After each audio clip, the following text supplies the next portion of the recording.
In this lecture, I'm going to help you understand the answer to the question, what is UV unwrapping? UV unwrapping is the process of taking a 3D object like this cube and laying it out flat into a 2D area like you see here.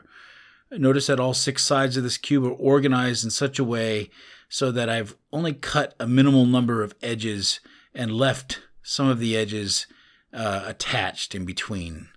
The art of UV unwrapping is not just mindlessly throwing down a bunch of squares and painting on them. I think the true art of this is laying it out in an organized manner so that you can understand it visually and draw on it and paint and texture and do all the stuff that you need to do intuitively. And that's what we're going to be covering in this course. I made an animation to kind of demonstrate what UV would look like if it were animated. It's not animated, but this will kind of demonstrate it a little bit better for you.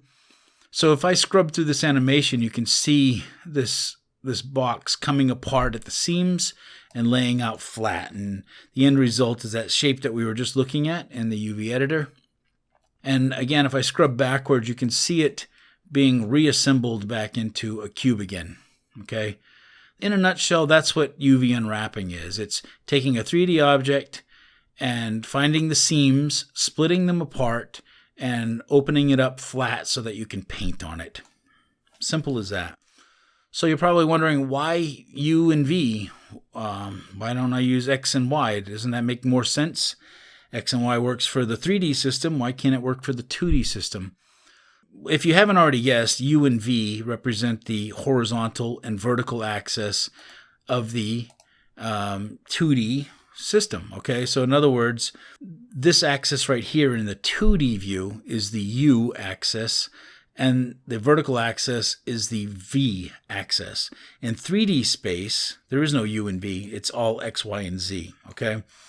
We use different letters because we don't want to confuse. If I say U and V or UV, you know instantly I'm talking about the 2D coordinate system. If I say X, Y, and Z, you know instantly I'm talking about the 3D, and there's no misunderstanding whatsoever. And that's the reason why they've adopted different letters than X, Y, Z to map out this coordinate system for 2D.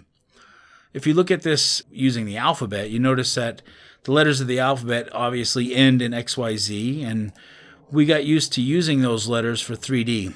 Somebody had the bright idea of using the next 3 letters back for the 2D, and there are some programs out there that use UVW and not UV.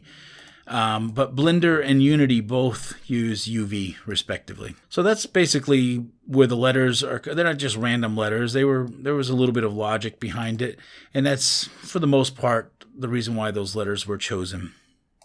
So there's a lot to cover in this course. Once we get through the first section, then we're actually going to start unwrapping some objects, okay? So now you know what UV unwrapping is. I'll see you in the next lecture.